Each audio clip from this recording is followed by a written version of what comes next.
Hello, Guardians, and welcome to Destiny Reset, episode 177. This show is about anything and everything related to the Destiny franchise. If you love playing Destiny 2 as much as we do, you're in the right place. This reset, the celebration of the dawning, continues. We talk about the new Izanami Forge, discuss a huge surprise that develops the story of Destiny, and finally take your Dirt Fam discourse to close out the year.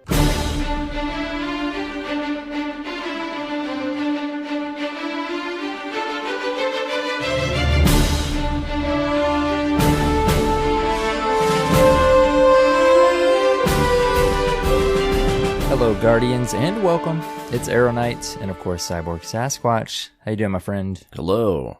How are you? Hi.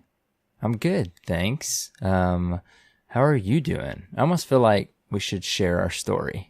I don't know, man. I feel like a little bit like MacGyver right now, so...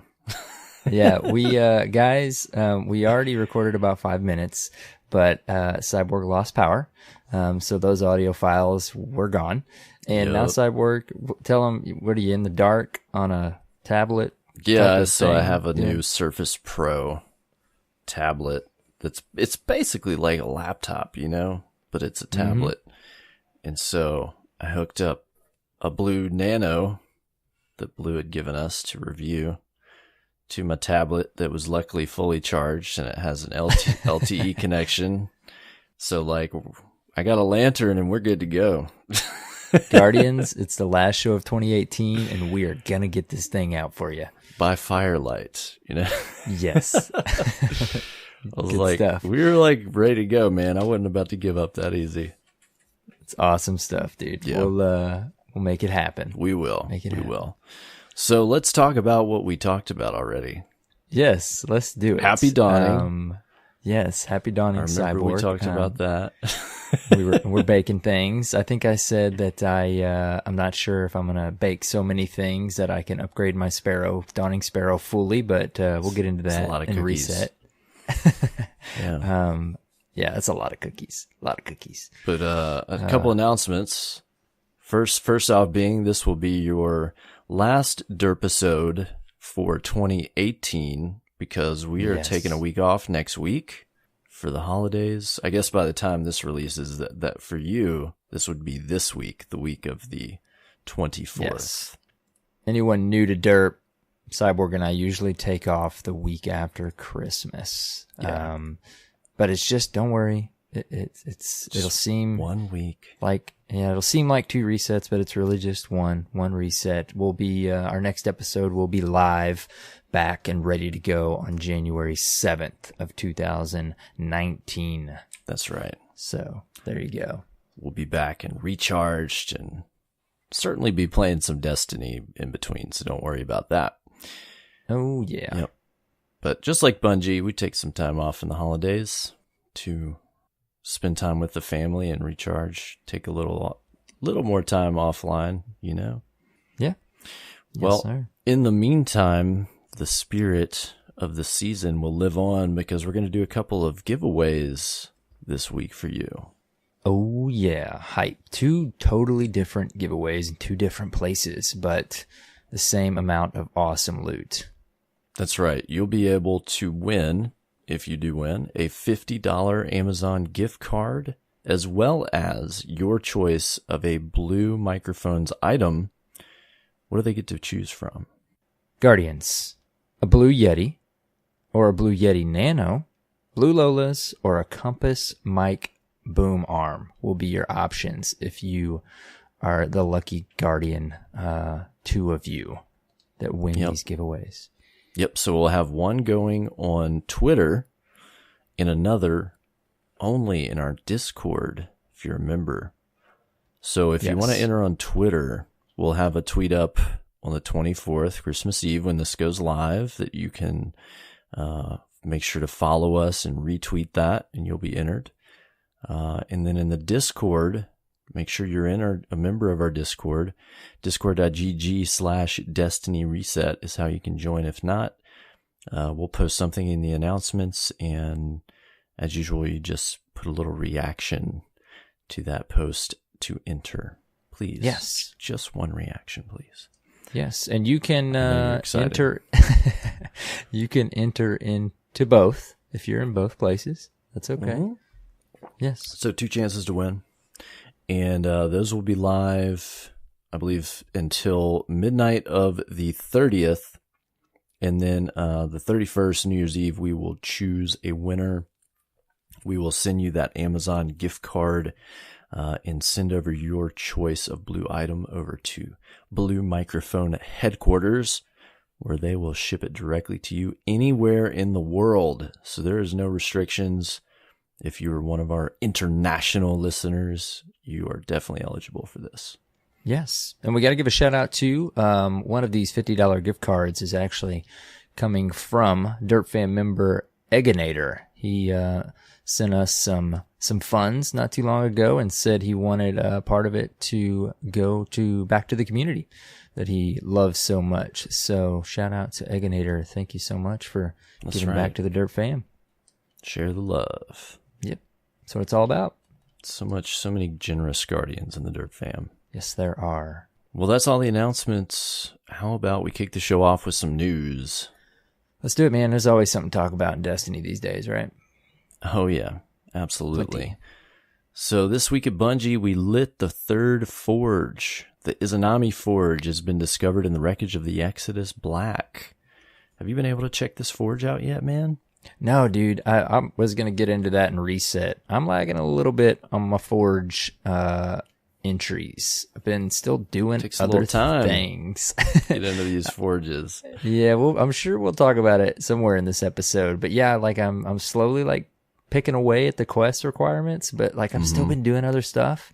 So they honestly, as much as I want to do them more, they haven't been at the top of my list. But what about you? I hear this one's really fun. I haven't completed the quest yet. Okay. We're recording on a Thursday. I was only able to play on Tuesday for a little while this week, and I did some milestones, some challenges, and I started the quest, worked on it for maybe an hour or so before I had to go crash for the night. But from what I hear, it's anywhere from like a 2 to 3 hour investment to get into the forge. But I've heard it's fun, and people seem to like it so far. And surprisingly enough, the new exotic bow, Le Monarque, or Le Monarque, or something. I think I read on Twitter the correct pronunciation is Le Monarque. Le Monarque? Le Monarque? So, I don't know. I know. I always want to say Le. That bow. Yeah. Le Monarque. I know. I do remember that somebody who knew French said it's La. But that's all I recall. But anyways, that seems to be dropping from forges, not just the new forge. And anecdotal reports say that sometimes it happens when you have a legendary frame, and sometimes it can drop when you have no frame at all.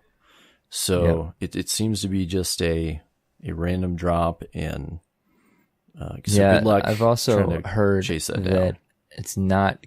I up to this point, I've not heard from any different sources that it's dropping in Volunder, that it's just Gofanon and this new forge. Oh, really? That's I guess what that I've could heard. kind of make sense because those are the ones on Nessus. Yeah. Okay. So interesting. Not 100%, but just throwing that out there as well. Well, I'd like to chase it down. I was a little surprised that it's just a random drop. I had expected perhaps some quests for these. It is kind of random, but I guess it makes the forge worth grinding a little bit, and just it's kind of like playing the base forge, right? Yeah, so have that chance of that drop. Just chase after that. So I guess that's kind of cool. Well, they also mentioned, of course, they have more in store for us after the new year. Niobe Labs is set to go live on January 8th. It is not a dungeon, but an event that will ultimately unlock the final forge. So that's interesting. Cool. I'm curious what that means and what they've got in store here. Yeah, I know. I love how direct they are there, because it's definitely been rumblings for a while now that Niobe Labs was possibly, maybe everybody was thinking it was going to be another dungeon like Shattered Throne. Right. They're like, nope. My guess at this point is the mystery box might be part of the Niobe Labs. Like perhaps that's what you need to Maybe you have to go there to get the final key to unlock the mystery box, and then the mystery box gives you access to the final forge. I don't know. I guess it will unfold. We'll find out. All we can do is guess. Yeah. I'm back to that place, dude, where it wasn't maybe 1 week of feeling like I was somewhat caught up, and now there's just so much to do. I'm lagging behind, like I said, on my forges, the different quests, this or that. Yeah, it's a good feeling though. Well, hopefully between like this week and maybe next week after Christmas, you'll have a little time to catch up on the forges and before the new stuff comes out. I mean, we'll have like 2 weeks of, just what's there being there. That's right. That's what I'm kind of hoping. It's kind of funny. I've got other games forward to that. Yeah, I've got other games I want to play too over that break. So I don't know. A couple on the old Christmas list as well. Yep.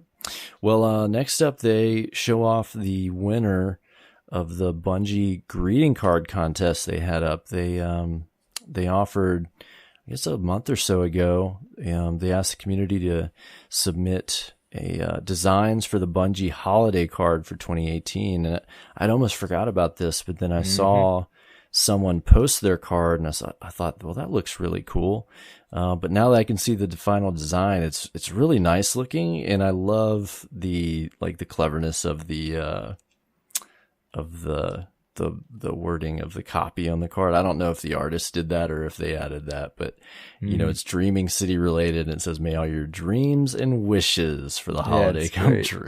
It's so good. I loved it. Got that holiday vibe about it. Yeah, but it's really nice. Like legit, like this person looks like they could design holiday cards for a living, whoever made it. I think it's the artist, Micah Bell. So congrats, Micah, for winning that contest. Great job. Yes. Such talent in the community, man. Man, there's so many artists and musicians and just creators that play Destiny. It's pretty cool what they put out. Did you see that cosplay that someone posted this week? I did not. Somebody ran across a cosplayer on Instagram, and they posted it on Twitter, and legit one of the Bungie team said, "I had to double and triple check that this was not rendered in game." Like, it looks insanely accurate. I'll have to go find it and share it with you if you're listening. I'll try to find it, and I'm not sure. I think I retweeted it, but go look at my Twitter. I'll make sure that I tweet it, and the Derp Twitter tweets it, so you can go check it out. It's really cool. It's a Titan, so you'll like it. Oh yeah, instant points. Yeah. Of course, this reset coming up, Lord Saladin returns to the tower for the final Iron Banner of 2018. He's got new armor to earn and 2-year 1 weapons upgraded to include random rolls, which I think this is what I forget the name of the hand cannon, Kamala's dagger or something like that. And then the Suros SMG. So we'll have some random rolls, which, there's some cool perk combinations that you can choose from now. So, some great stuff. What do you think about this armor? Oh, dude, yeah. I was actually, because we got a peek at this already, right? They gave us, yeah. This is like the nice, like full, turned around, like 360 view. I like seeing that. Yeah, it looks good, man. I even like the color scheme. Again, I think we mentioned at some point on some of the armor, kind of got some derp colors going on. But yeah, dude, it looks good. I dig it. I like it. Some nice looking stuff. So along with Iron Banner, you'll have increased Valor for this reset. So it begins December 25th. And then, so it's double Valor from the 25th through the 28th, and triple Valor from the 28th through January 1st. You can take advantage of that in Iron Banner, competitive, or quick play for those Valor gains. There you go. Yep. Next up, a word from the Bungie Security Response Team. Beware the banhammer. That's their motto. Interesting. So this is an interesting development. They deployed some new tools from the Security Response Team with Update 2.1.3 to help improve the competitive environment of the Crucible. Beginning soon, players with the most unreliable connections will receive an in-game warning. We know that connection quality is fluid, so don't worry if you have occasional temporal issues. If you receive one of these warnings, please visit the Network Troubleshooting Guide. If your connection does not improve, there are additional guides available that can help you in diagnosing advanced networking issues. If all else fails, contact your ISP. Finally, if your connection does not improve after an in-game warning, and we continue detecting a negative impact on other Guardians, restrictions from PvP activities may be applied to your account. If that happens, you'll be unable to participate in PvP for 2 weeks. If you continue to play on an unreliable connection that harms the experience of other players, that restriction may be extended. So What do you think about this, man? This is definitely a strong move on the team. Yeah, I mean, we were talking about it before going live. I mean, I would think, obviously, like you said, they're targeting, lag switching type of intentional stuff, obviously. If you got a bad connection, I'd say it'd have to be pretty severe, pretty consistently for you to be, affected by this. Yeah. It seems to me this would be aimed at people manipulating network traffic, i.e. lag switching and the like, or people that just have such terrible internet that it just consistently creates problems with connections. Right. Playing the game. And it does specifically say you're just be restricted from PvP activities. So you can still go out, I guess, in the PvE world and get those contacting Destiny servers.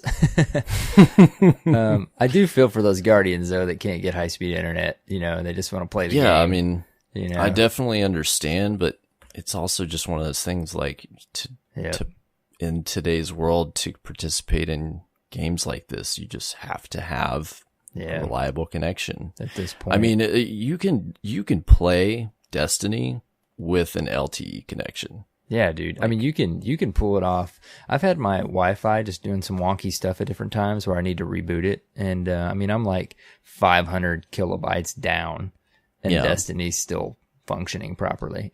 Yeah, you don't need a tremendous downstream. It's really the upstream that's more important.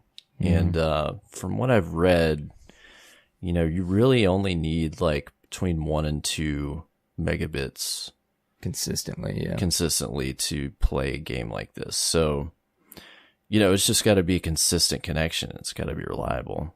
Doesn't have to be crazy fast though. It's crazy how internet ISP is these days, man. It's like wherever you live, like we can get our lowest package now is 100 meg down.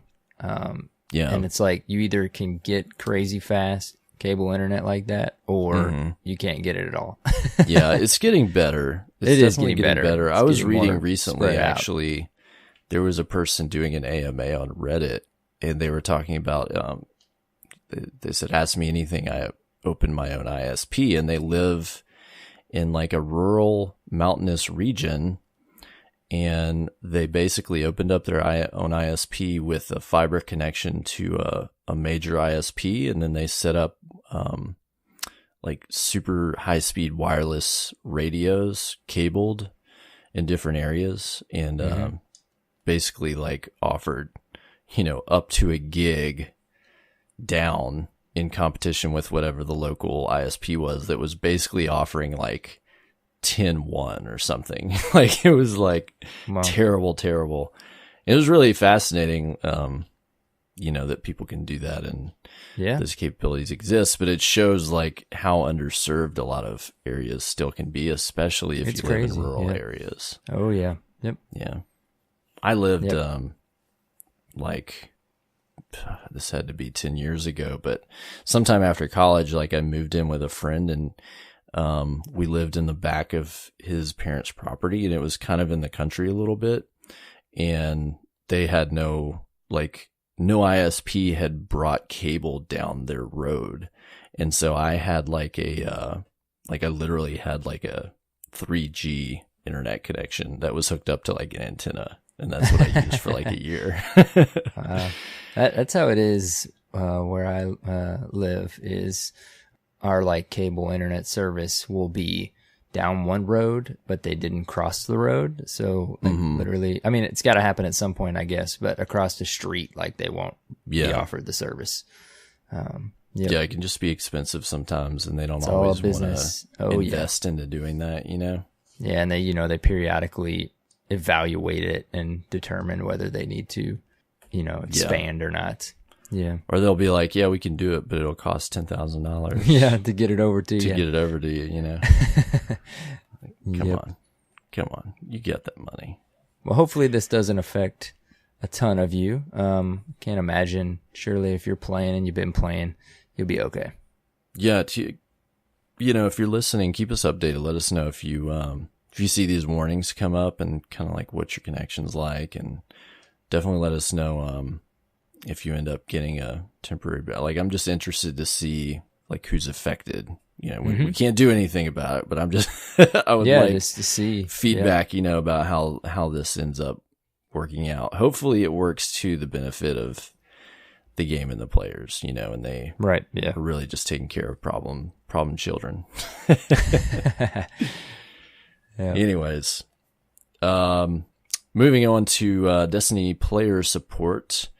They detailed the update that we received this past reset of 2.1.3. Fixed some different issues. One I know that you were experiencing. We had been talking about you were trying to get a emblem, right? Mm-hmm.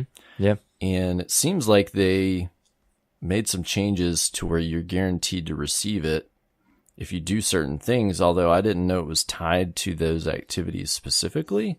Right. What's the name? Do you remember the name of the emblem or the variants? Oh, I don't. I can tell you. Yeah, I should be able to tell you. Just because we were talking about it, people may be curious.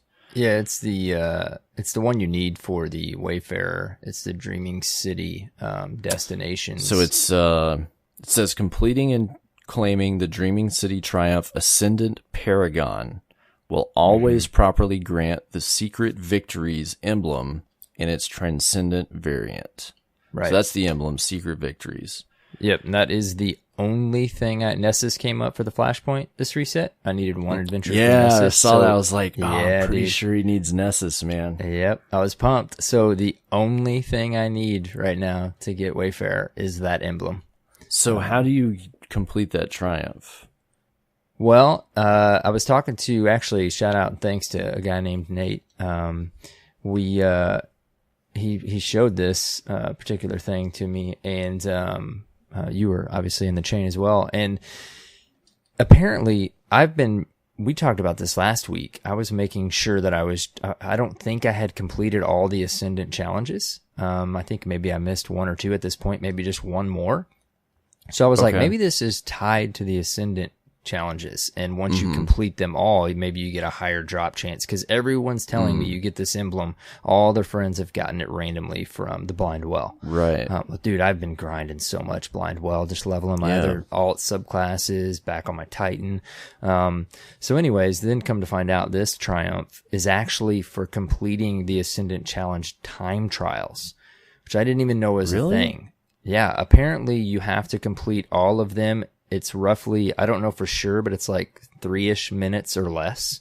You have to complete them all. Yeah, it's different for each one, but I've only completed 2 of them. Well, I went to light.gg and I'm like, oh, I didn't realize at the time we were talking about that this Triumph were time trials. I was thinking maybe still it just meant they are kind of like time trials. You just need to complete them. You don't need to complete them in a certain amount of time.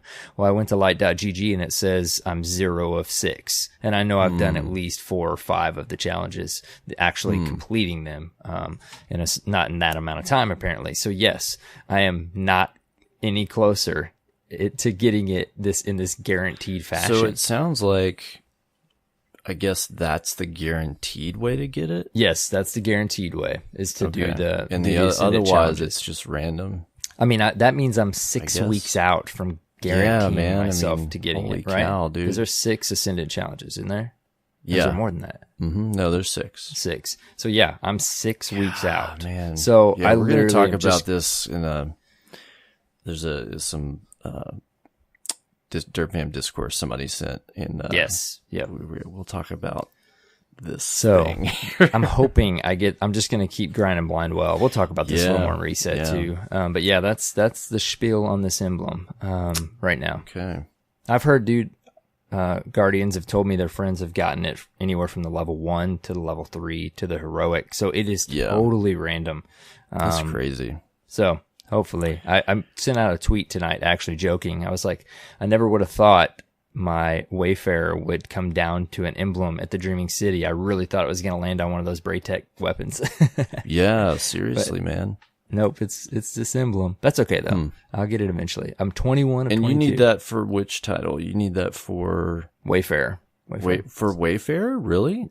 Yeah, it's a part of the destination badges. To have the gear, like all of the gear at the different with the different expansions. Interesting. So, yep. Well, so there was an update, of course, and there was a whole number of different. This one was really loaded with, bug fixes and different stuff. One that I wish this had been the case when it launched, but you can now access Forge bounties before completing a Forge activity. Would have been great to have those, that first week. Yeah, that would have been. I think it would have been huge for some of that feedback. Yeah, even with not being high enough power level, having access to those bounties and stuff would have at least made even grinding the first round, a little more worth it. Yeah, because you could probably do some of the weekly. Like the weekly bounty requires daily bounties, right? And even if you couldn't complete forges, you may have been able to pick and choose some of those and grind at it and gotten a powerful drop. Right. Yeah. Like that could have really made a big difference. But either way, what's done is done. But it's good now that that's open either way, especially when you want to do this stuff on your alternate characters and stuff. So it will help there. Also worth noting as well, they fixed an issue where Suros machine guns, i.e. the Avalanche, had more recoil than intended. I know a lot of people when it first dropped were not too pleased because it's really squirrely. So go give that another shot if you've got an Avalanche to drop. Let's see, going back to the TWAB, they've got a number of different issues. One important one, they're talking about the Izanami Forge, and to unlock the quest to open that forge up, you have to defeat Vex on Nessus. And there's a common thread here. Always make sure you've got space available in your pursuits inventory, because if the Vex Transponder quest item drops to start that quest and you have a full pursuits inventory, you may not get it in your postmaster.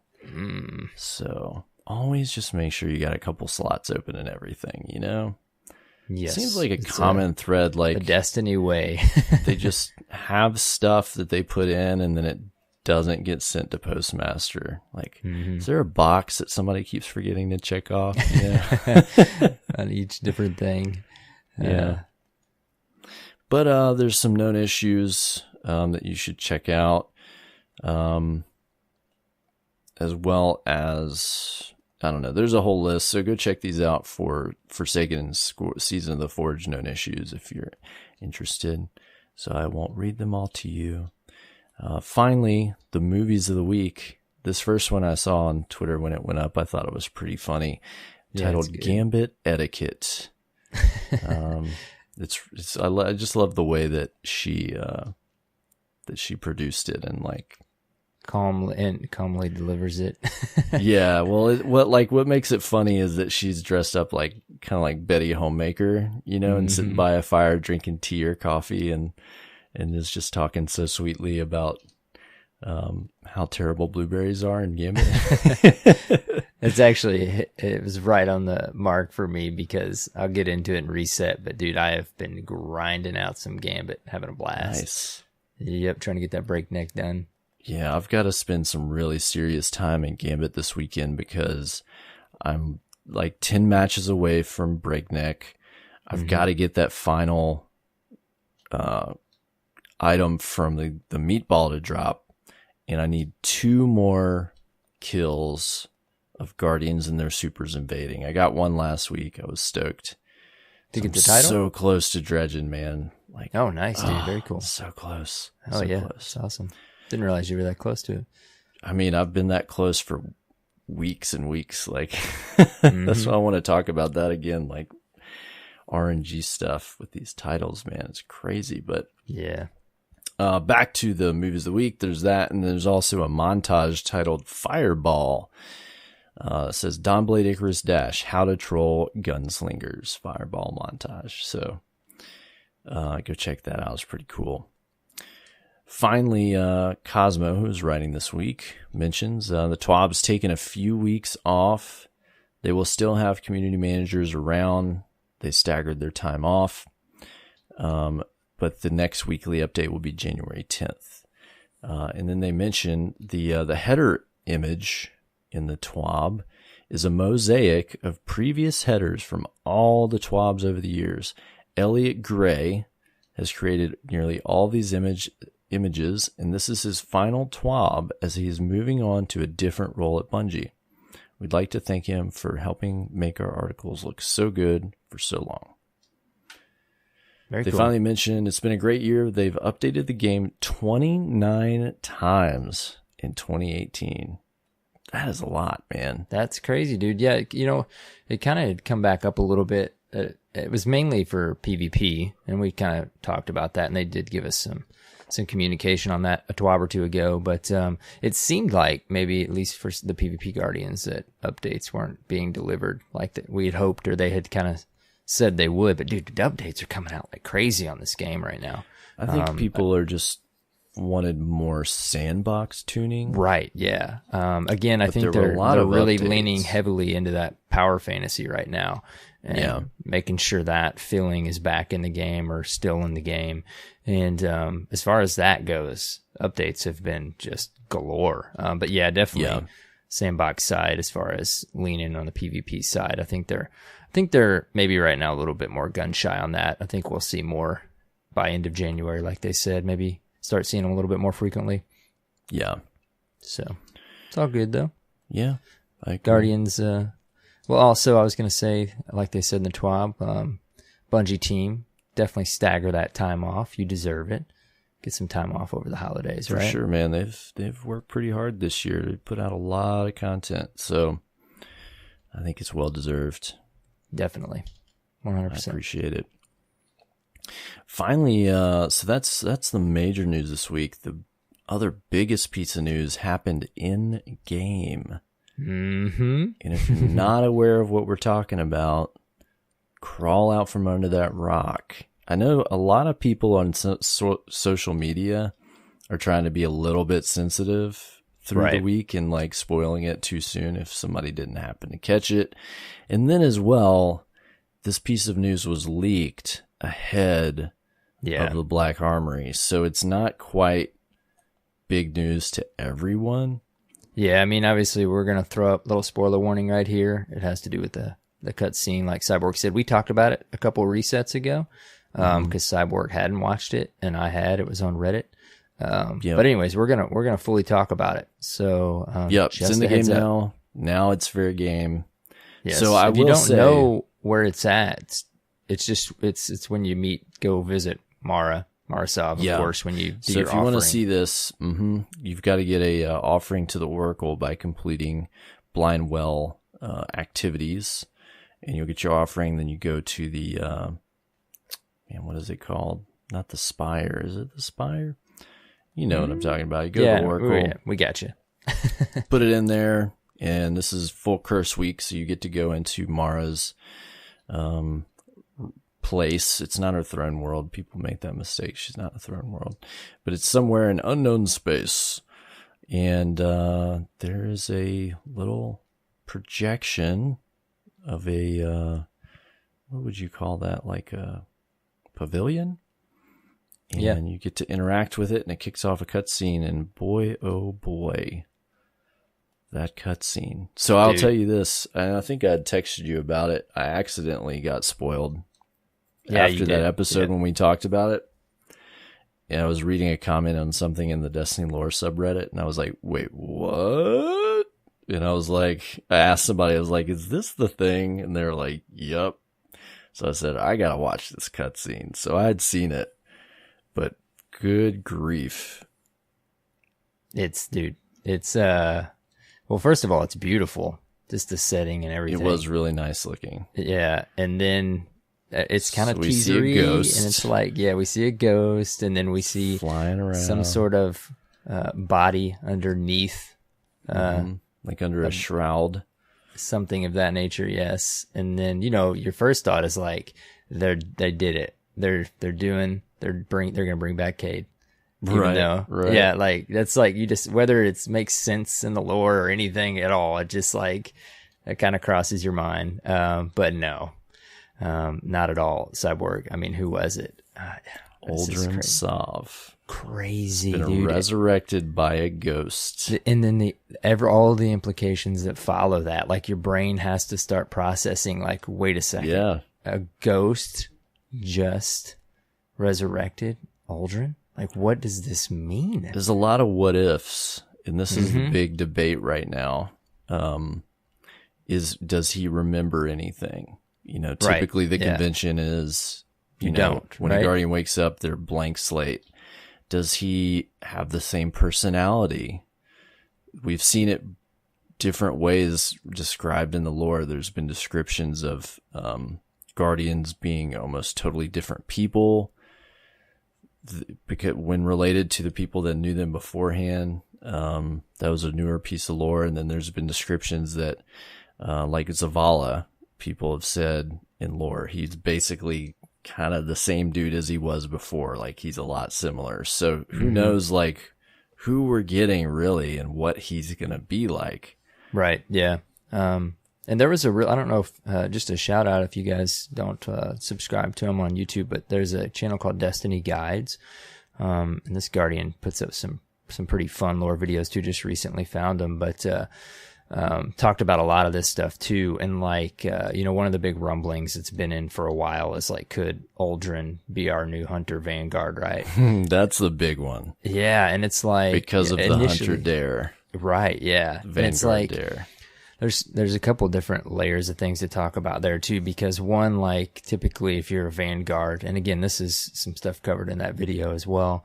Like, you have some stature about you, some experience, at least it seems as though you do, to become a Vanguard. And then there's the layer of, like you were talking about, typically it seems as though you don't remember, what has happened in the past when you're resurrected like this. But even if so, he's so recently brought back, it's not like been hundreds and hundreds of years. Together.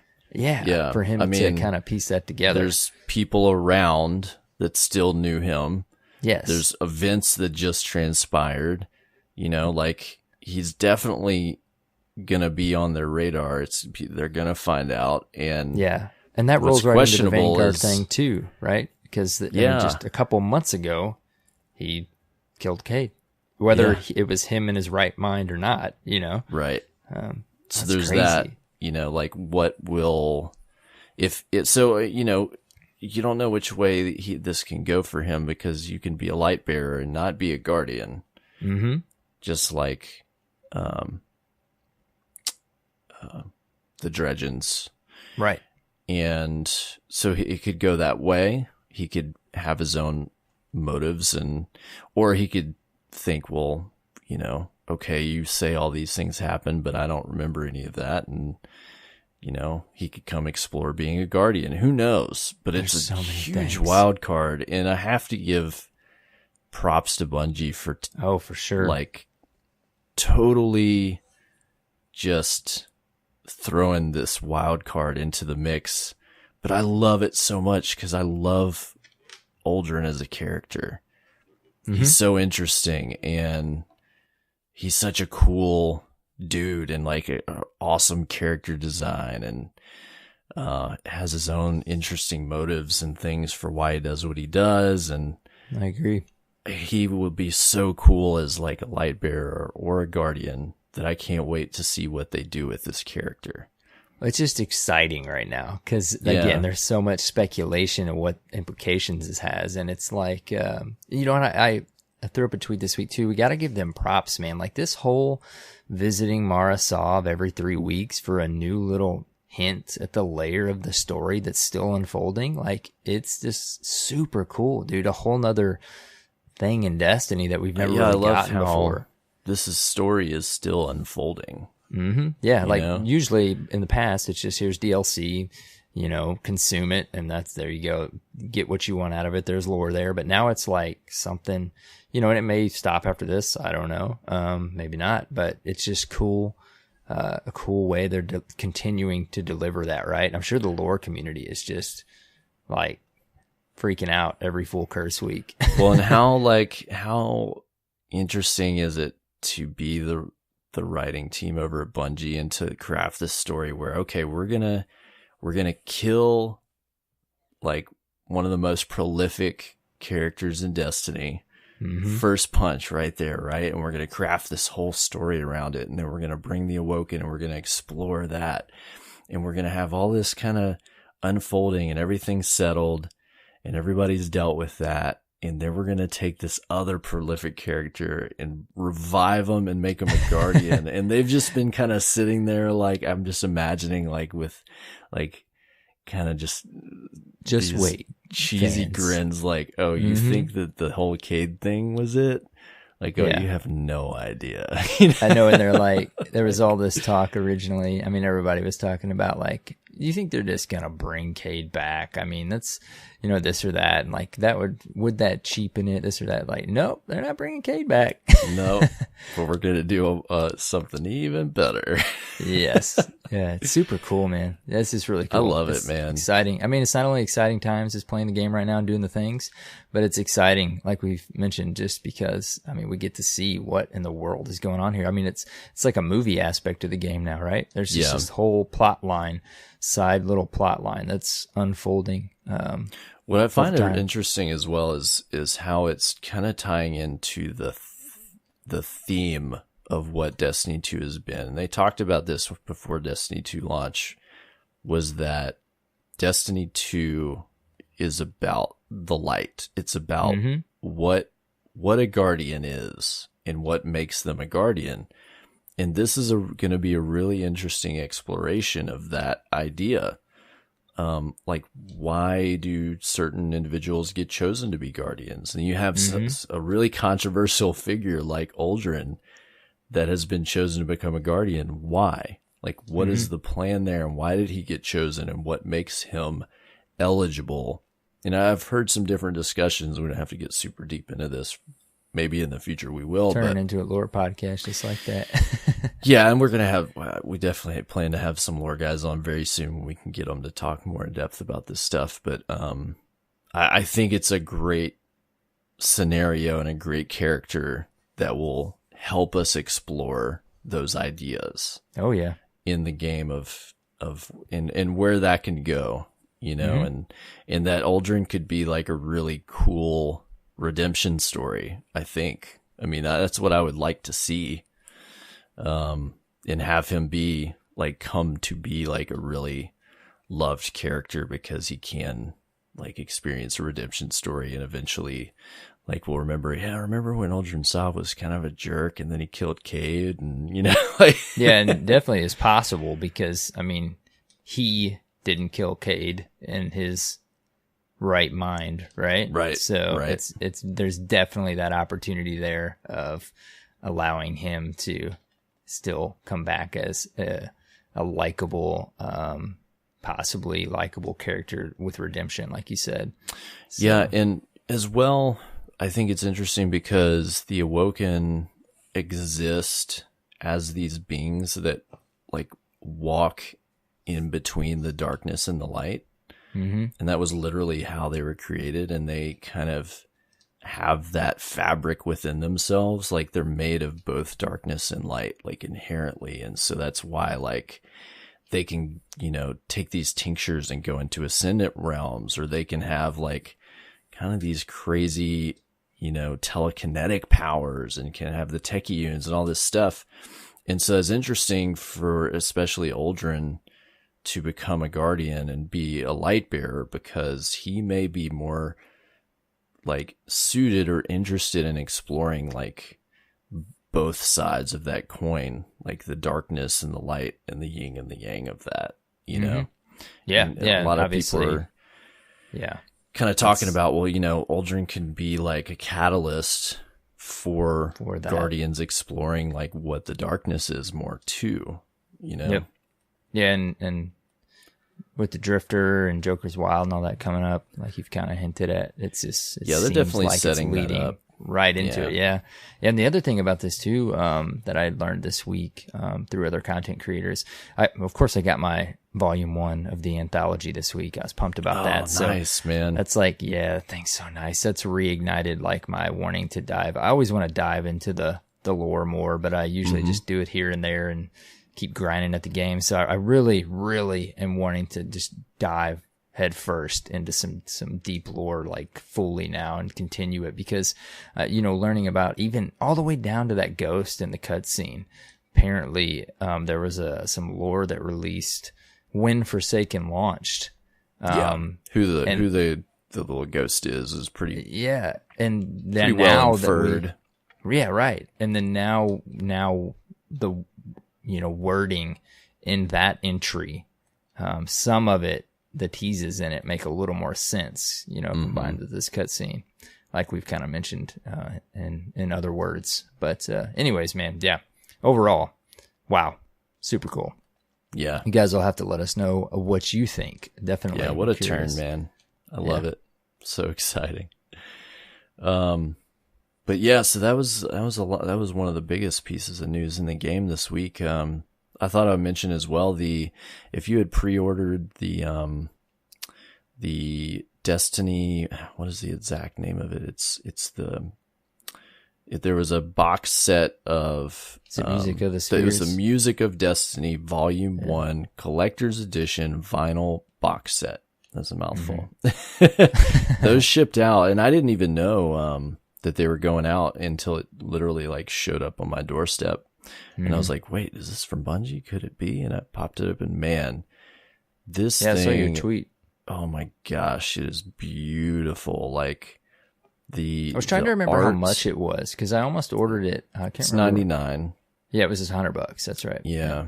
And so, I mean, you open up the case, and there's individual sleeves, and it's almost like 2 different album collections with the Music of the Spheres and then the soundtrack. And then you open up the packaging that holds the sleeves, and there's art, and on the art is embossed designs with like foil. Oh my gosh. I mean, it is gorgeous, dude. Like absolutely. Like I just like was so ginger with it. Like it was just amazing. And it also came with like a really cool limited edition pin that of course I had to have, you know. Oh yes, you gotta have your pins, Cyborg. Yeah, but they put up some more for sale. I just checked, it looks like they're sold out again. I'm so tempted to buy that, dude. I mean, I'm a music lover anyways, and then you throw the Destiny soundtrack on top of that, man. At some point I very possibly could purchase this thing. Yeah, keep an eye on the Bungie store if you're interested. I tweeted it that I got, and a lot of people didn't even know about it, and were like, "Oh, I'd love to have this." So, just keep an eye on the Bungie store, you know, to see if any more come available. If you're like really into the music, if you're into Destiny Collector's Edition stuff, it's definitely, I think, like they put some love into the whole package of what it is, and so I see why they charged $100 for it, you know. Yeah, it's the same with like I said, the anthology I got this week. That thing's just a nice nice material. When Bungie does stuff themselves, man, like is good stuff, man. Like, It is. They really put some love into their products. And mine actually, I had ordered mine off Amazon, so just a heads up, if you guys ordered your Anthology Lore Volume 1 book on Amazon, it should be on the way at this point. I would think cool. maybe you already got it. Yeah. Yeah, that's good. Took a little bit longer. It makes sense than if you ordered it off the Bungie store, but I was happy. I didn't think I was going to get it quite that quick. Well, you didn't have to pay like the $100 for shipping. Amazon Prime. And I had a gift card. That's the main reason why I waited, because I had a gift card on Amazon. That makes sense, yeah. Yeah. Very cool. So, well, that's all the news this week, man. Yeah, exciting stuff as usual. Yep. Even kind of in a semi-slow twab week. Yeah. Let me ask, how was your reset? Man, dude, I was trying to remember what I had done up to the point of last reset when we had Cool Guy on. Did I start playing Gambit yet? I don't feel like I had. I don't think you had mentioned that. Yeah, I just decided this reset because I couldn't really, I mean, I could keep grinding blind well. We talked about the emblem, but obviously the reset hadn't happened yet. So I decided it was time to start grinding the breakneck like 110%. So I've gotten several play sessions in, but I haven't played much so far this week. But since we recorded last, dude, like I went from 0 to 70% of the way done with my breakneck Gambit quest. So, dude, I'm having so much fun with the Code of the Missile Insurmountable Skullfort build. It is so much fun. It's a lot of fun. Like, and I have been bitten. I know it's been a bit. I had actually tweeted Lars a couple times because I'm pretty sure season 5 is going to be season of Gambit for me, because I wanted to play it in season 4, but I didn't just get around to playing a lot of it just because there was so much to do with the launch of Forsaken. And now I'm finally getting around to spending time, and like I'm just having a blast. I've been playing mostly solo. It hasn't been really frustrating at all, but I will say being a Skullfort missile titan could be contributing to that, because I just instead of setting back with my Actium, which is still effective if for some reason I miss a melee and don't have it up. But I just am Superman, dude. I just run around, mini slam everything, and create moats. I tweeted out an image this week. I had like 25 moats banked, but I had almost 75 hostiles defeated, 15 guardians defeated, and I had lost just like a handful of moats. So you could like clearly see from my stats, I'm literally just killing everything for my teammates, and then I'm jumping into the portal and just trying to wreak havoc on the other team, dude. And and again, I'm playing solo, man, and I'm having so much fun. But other than Gambit, I'm hoping to have Breakneck maybe before Christmas.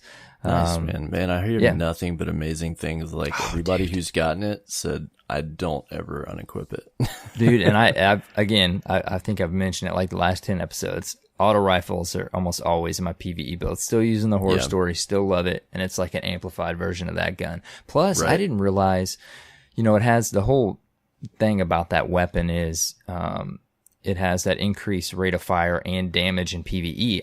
It has a mechanic which we've talked about in PvP where it actually the damage drops. I thought that also was the case in PvE, but it's not. That thing just destroys. It doesn't have that whole little back end thing nerfing it going on. Right. So I can't wait even more, dude, because I'm definitely looking to use it obviously in PvE. But I'm gonna keep it that grind. Of course, we already talked about, I'm still working on Wayfarer. Nessus came up this week, so I am done with everything except grinding blind well, getting that emblem. Hope to get it soon. Get my first title. I threw up a tweet. I think I might throw up a guide on getting the Wayfarer title, because I learned so much from the community and just kind of through my own trials of things that you can do a little bit more efficiently. So I might throw up something just to help other Guardians out. Even you and Blue, I mean, you guys helped me out. I knew nothing about those nodes and apparently the daily reset that was on those guys. But hope to have that title soon, man. Hope to have my first title soon. Just doing the usual, man. Still dawning. I mentioned at the start of the show, I don't know I just don't. One thing about the Dawning that I like is we talk about events like this complementing the game we already play, and this version of the Dawning definitely does that, because you get these materials by just playing the game. So like when I got the Sparrow, I was like, holy smokes, you got to do all that stuff to upgrade it? Like, that's a lot of baking.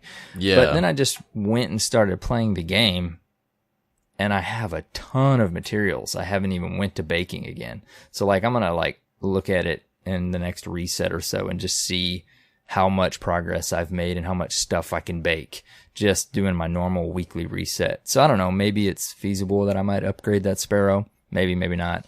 It's not like the first thing on my list. Yeah, I'm not sure, man. It's definitely a lot of stuff to do. It is a lot. Yeah. If you had to like go do your own Dawning thing to get that stuff, then it would be like, dude, there's no way. But the fact that you get, at least an aspect of it by just playing the normal game, right. I could see where some maybe would say like, well, then, it's not really a unique event if you just get this new mechanic, but you're still doing the same thing. But again, at the same time, it's also kind of nice because you can go do your thing and you also progress in both.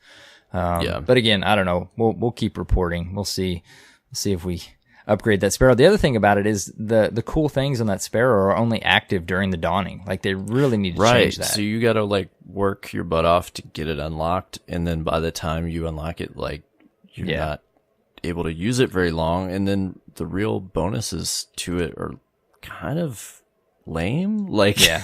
you and drop glimmer presents, but it's literally like one glimmer. Yeah. And it would make sense. Cool Guy kind of talked about that last week too. It's like, whatever. Okay, it's one glimmer. It's kind of like, I get that's like, it seems so lame, but at the same time, it's kind of more of like the idea of what it's doing, I guess.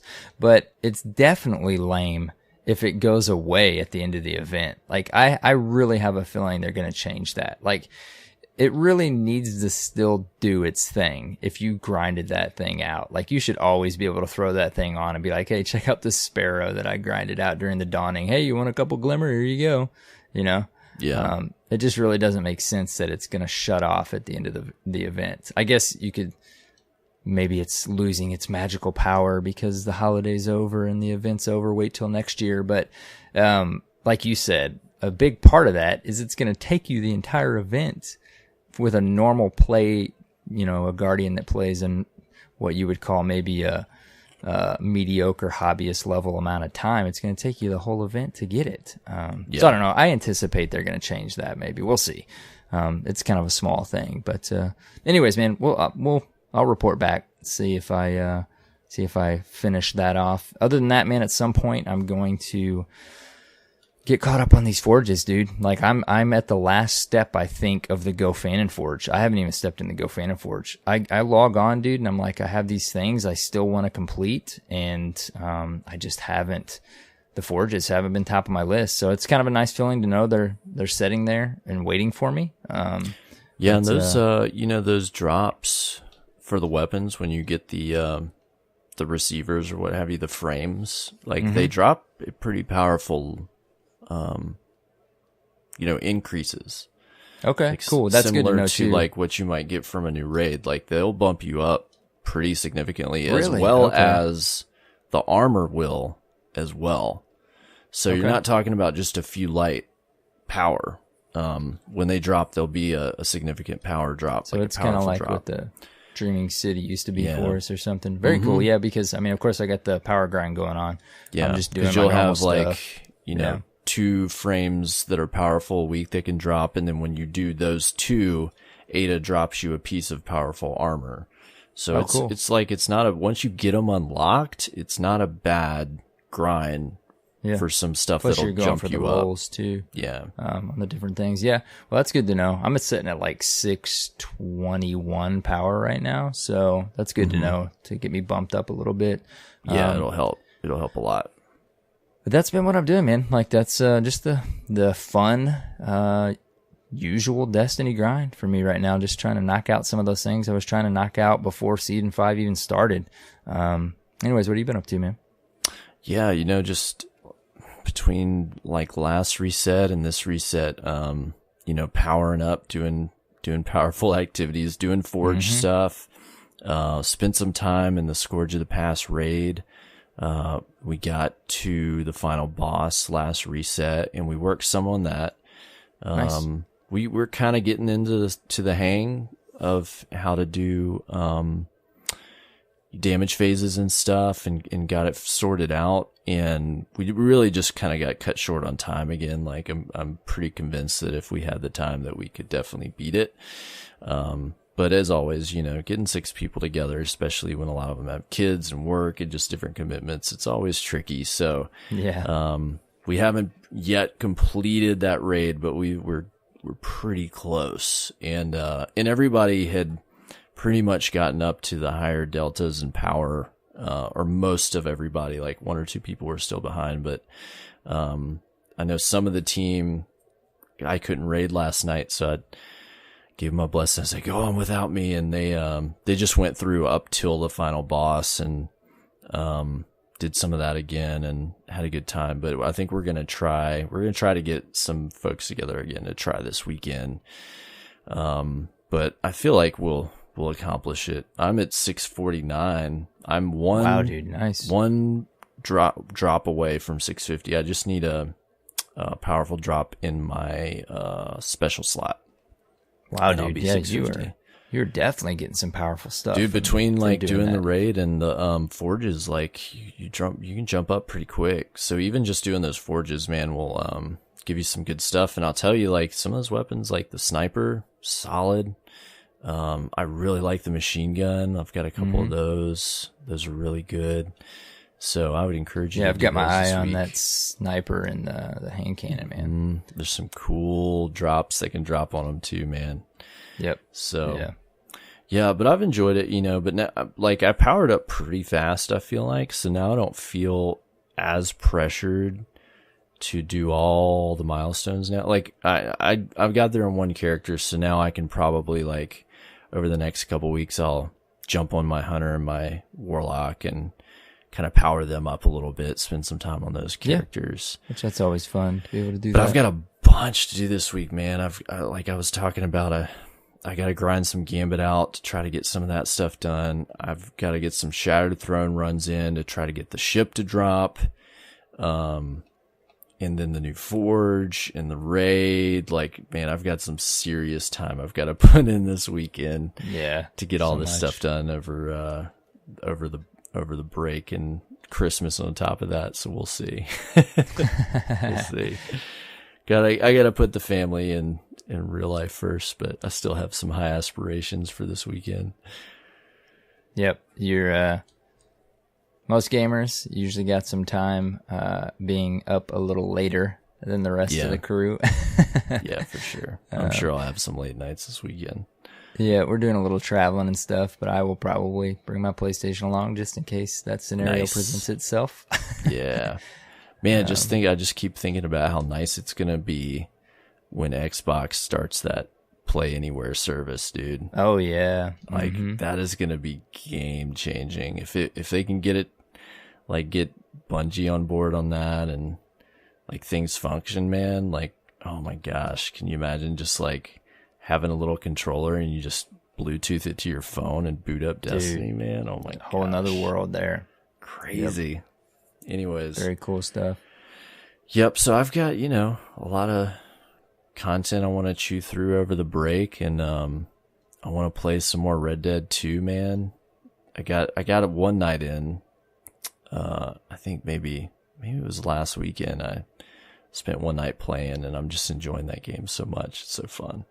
Yeah, at some point I hope to revisit it, but I don't know when right now. It's a big game to tackle. Like, I mean, I don't know how many chapters there are. I'm only, like, it'll give you some stats, and I'm 30% through the story so far, and that's it. So yeah.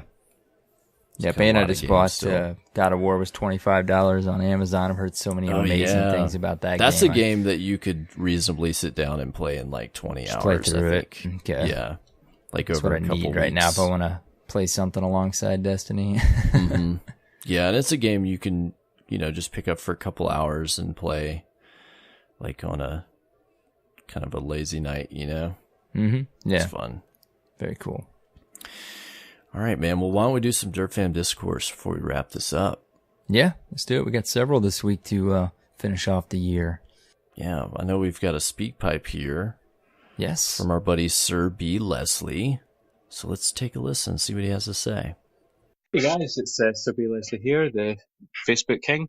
I'm just listening to a discussion at the moment regarding the Black Armory, and I'm largely actually in agreement. I just want to give my opinion about some things, because I'm basically really conflicted, because when it dropped, I had my Titan and Hunter were both at 600 light, so I could have just plowed straight into the content, but I was trying to bring my Warlock up, who was actually at 575 light. So at the moment, at the end of the first week of Black Armory, I'm currently sitting on 595. And, something really occurred to me just when I was listening to you guys talk, which was, I think it would have been quite good actually if what we're talking about is incremental activities that are going to come out over the next like 12 to 13 weeks. And I think what would have been quite good is to actually give activities that maybe leveled at 600 one week and then 605 and actually went up in 5 light points each week.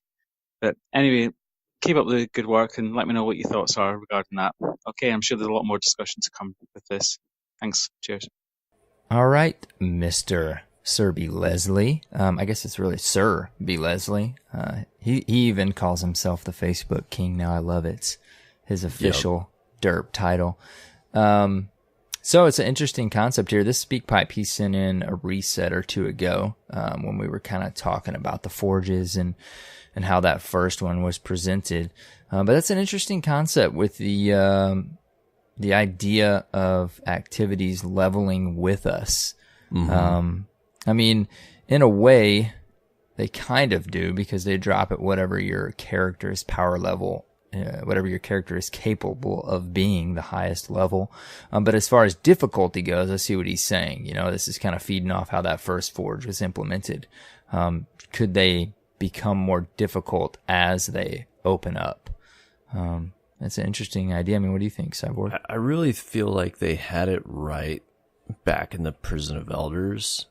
Mm-hmm. Like original, like House of Wolves, where you would select, different power levels, and they would have different reward tiers and different rewards for each one. And I really wonder if it wouldn't have been smart to do that for each forge, or even maybe just the first forge. Mm-hmm. Either that, or just had offered the first forge at a much lower power level, to kind of step it up, and they've done that so far. Like each one has required a little bit higher power. I think really it was just that first one was such a high demand in power that there wasn't enough of a step right between 600 and where that first one was.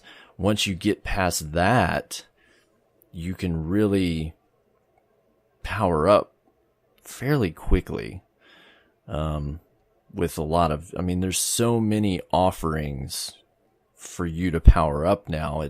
It's really just how much you can grind. But even beyond that, reasonably, like after 2-3 weeks, even if you can only do a little bit every week, you can get up there. So I think it was just, I think there just was too steep of a curve initially, and I think that it's kind of where he's getting to. But there were other ways to do it, and so I hopefully Bungie will kind of take some notes and learn from the feedback provided, and if they do something like this again in the future, maybe offer a little bit more forgiving curve on the front end, I suppose. Yeah, what I'm hoping, one cool thing with the forges is it's pretty obvious, and I think I've mentioned this before on a previous episode, like they're implementing these forges as something, I think they've even said as such, that they can continue to release. They're not like kind of like what I've mentioned with the Horde mode, like they're, months from now they can release another forge and say, hey guys, here's another forge, and there's some new weapons and possibly an exotic, you know what I mean? So that's pretty that's cool. A cool way that they can just put that structure, throw it on a planet. Okay, here's another activity like this, and It's not crazy for them to design. It's not like a full campaign mission, and they can create a couple new weapons. And I really hope that's their goal with them and their matchmaking. So that part of it's cool for them to continue to release them. I will say with the power level, like I hope, you and I differ quite a bit. It could be because I'm still trying to do some season 4 stuff, but I'm like I said, 621. Your rating, of course, so you're naturally going to be higher, but you're already almost maxed out at 650. I do hope even, obviously it's for you is the case, and you kind of expressed your thoughts on the same. What I'm about to say is I'm 621, but I still hope just increasing 50 each season. I'm honestly completely okay with that because I hope I hit 650 about halfway through the season. And then, like you said, you feel a little bit at ease because you can spend the rest of the time doing everything else that there is to do in this game versus just power grind.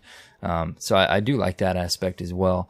But hopefully you'll have to let us know, Mr. Leslie, how you feel now and how your grind is going and what you think now. Obviously, like we said, this is at the launch of the Black Armory, so we're curious how your progress is going, how you feel about the forges.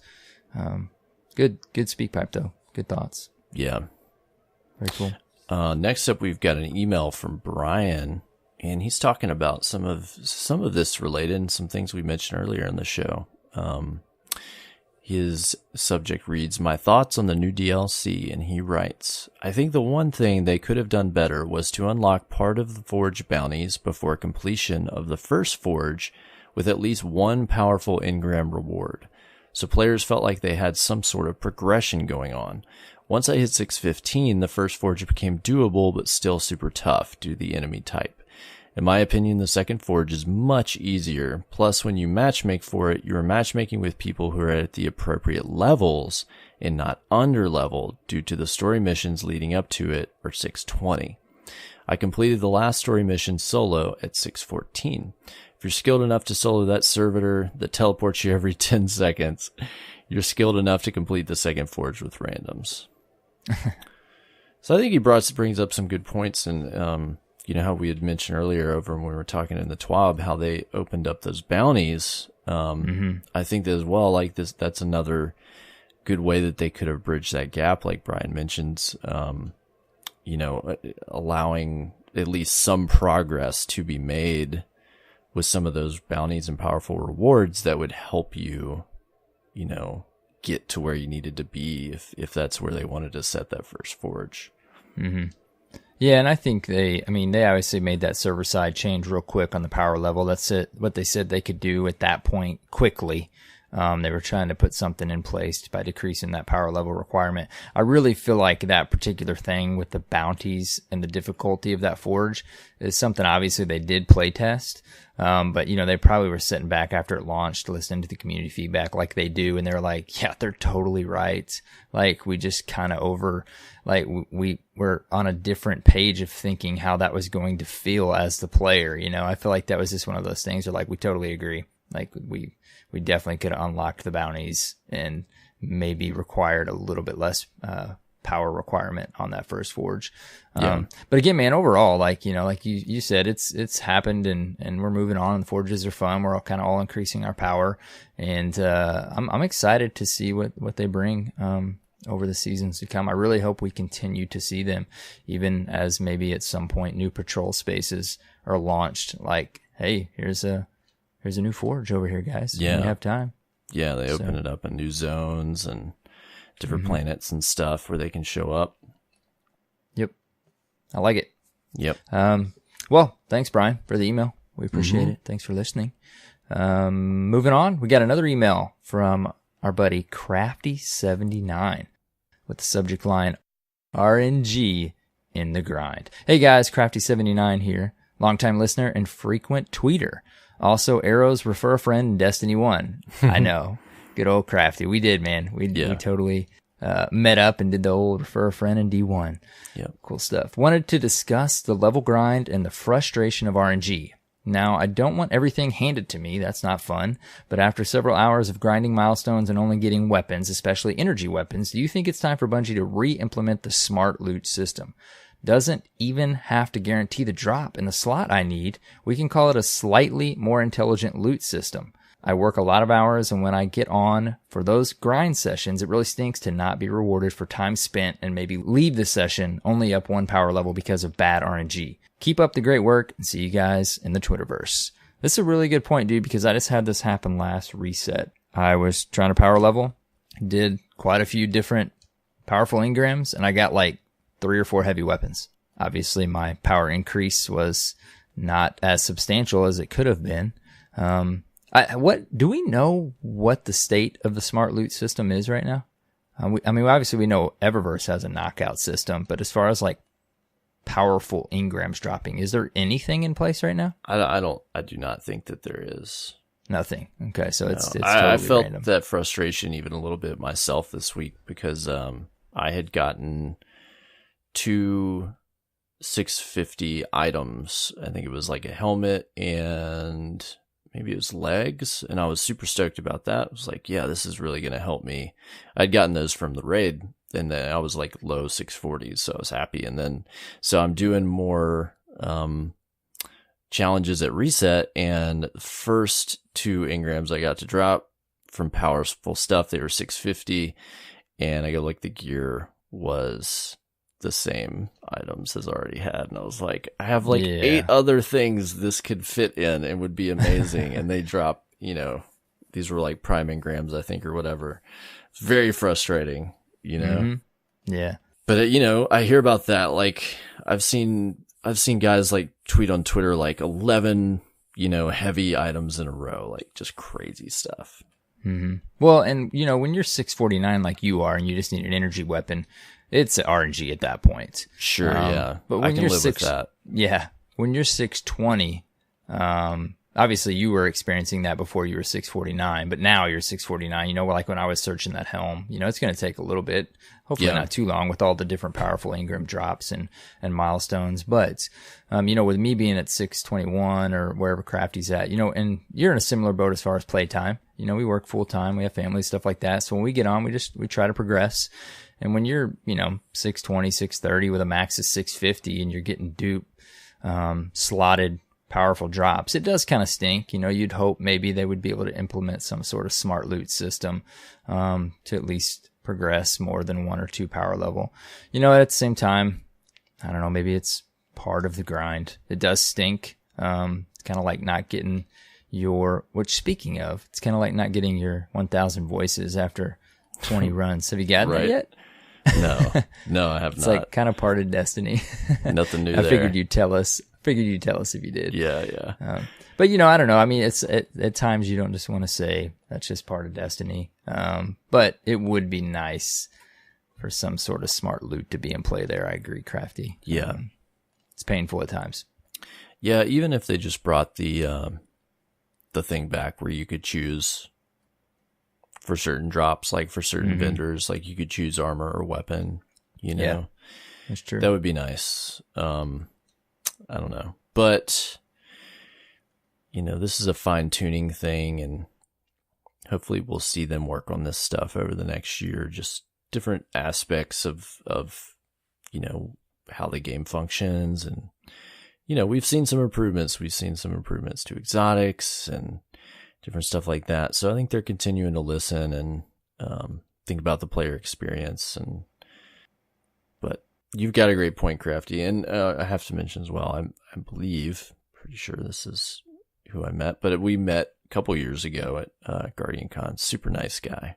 We appreciate your support and you being a part of the Derp Fam and listening. Yep. Every week. Definitely. Yeah. All right. Well, that is Derp Fam Discourse. If you want to take part, you can send us a SpeakPipe at speakpipe.com/destinyreset, or you can send us an email, destinyresetpodcast@gmail.com. Let us know what you're playing, what's new, what are your thoughts on what we talk about, what are your thoughts on some of the new story developments. Let us know. I was going to say, we know you guys have some thoughts on that. You got some opinions. Or even tweet at us, at Destiny Reset if it's just a couple sentences, a couple things you want to throw in. Tweets can make it in sometimes too. Definitely. All right. Last, this is normally where we give some Dirt Fam patron shout outs. I think no new patrons this week. If you did become a patron and you haven't sent us your gamer tag yet, please do, because all we get is your first and last name. We don't want to always dox people here. So send us your gamer tag so we can give you a shout out. If you don't know what we're talking about, go to patreon.com/Destiny Reset, where for as little as $1 a month, you can contribute to the production budget of our show. You get a couple perks. You get your gamer tag, shout out right here. You get it posted on our website as a Dirt Fan patron. And finally, you get an invitation to a Discord channel just for Dirt Fan patrons and supporters. Yes. Yeah. And just like Cyborg said, we actually do have a handful of Guardians that are pending out there.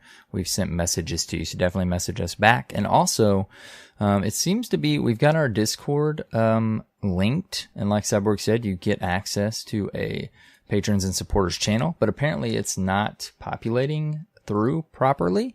So we realize some of you Guardians, some of you have messaged us, you have not gotten access to that channel. So if you don't see in your Destiny Reset Discord channel feed a patrons and supporters, just message one of us on the team and let us know, and we'll get you manually added so you can join us in that channel. Yes, please. Finally, worth mentioning, if you don't want to do the monthly thing and you just want to buy us a cup of coffee, we can always take a tip through PayPal. Mm-hmm. And we have a link to our PayPal on our website. And some people like to do that, and we appreciate that just as much. But a big thank you for everyone in 2018. Oh, yeah. Who have supported us, not only with monies, but by following us on social media, by listening to the show, by participating in the conversation. It really means so much to us that just month after month, year after year, like, you guys are still there supporting us. It's just crazy to me. Crazy you're still listening to us. Yeah. So I just wanted to say, and I know Arrow feels the same, that we just appreciate that so much. Yes, very much so. And what exciting times, right? Like, everybody's feeling the excitement. Destiny's always been fun, but wow, we are in an amazing place in this game right now. And I think the community is all on the same page with that feeling for the most part, right? It's a fun time to be a Guardian.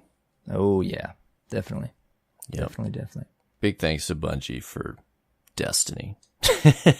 Yes, thanks for Destiny, Bungie. Thanks for Destiny, Bungie. It's crazy to think, man, like, I go back and watch the Derp Fam montage from Destiny 1, 3 years of Destiny 1, and just to see all those photos again, and then you just see all this stuff that happens in the community from day to day, our community, all the communities that are out there, and it's just so crazy. We're all connected because of this game Bungie has created. That's the magic of it, right? That's the coolness. It's just fun. It's neat, man. It's something, even when we're not playing Destiny years from now, we'll still have friendships and we'll still have memories and stories to tell, right? So we're living it right now, dude. Yep. We're living it right now. You're right in it. Yep. Right in the midst of it. Well, that's going to be it this week. If you're listening, we hope you have a wonderful and happy and safe holidays. Mm-hmm. If you celebrate them this time of year.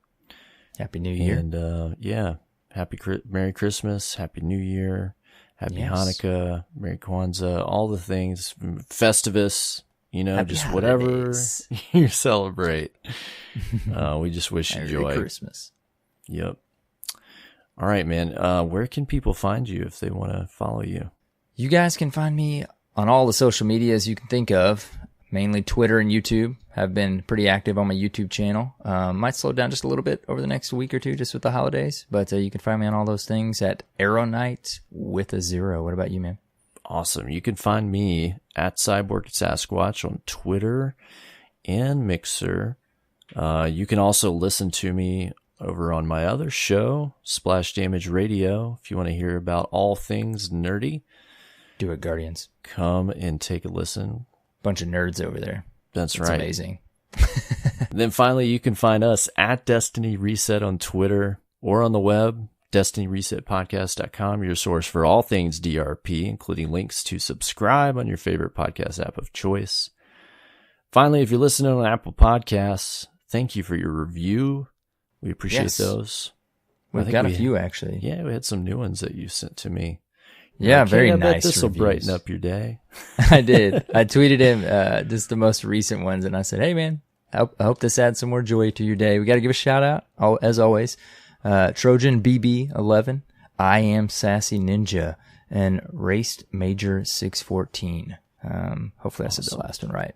Anyways, thank you, Guardians, so much. Very kind words. I always love when we get the reviews that say they stumbled upon our show or they were looking for another Destiny show and it's become one of their favorites. All the reviews are amazing. We appreciate you guys taking the time to do that, but it's very cool to know you guys enjoy the show. We appreciate it. Yep. We very much appreciate those. So if you haven't left one, go leave one. If you're listening on Apple Podcasts. Yeah. Or make it your New Year's resolution. There you go. We'll take that too. All right, man. Well, again, thank you all for all the support. Cyborg, it's kind of later than usual, but I think I still might try to grind it out a bit of Gambit. So all right, good luck, dude. Man. I'm like maybe almost 10 matches away from having that thing. Yeah, good news, everyone listening. My power came back on while we were recording. So. Yeah, but we didn't change your setup though. You still, you have light now. Yep. Still working off that Surface Pro. Light and heat again. Well, I guess I'll talk to you before next year, but live on air, I'll talk to you next year, buddy. That's right. All right, guys. Until next reset, have fun playing Destiny 2, and take care, Guardians.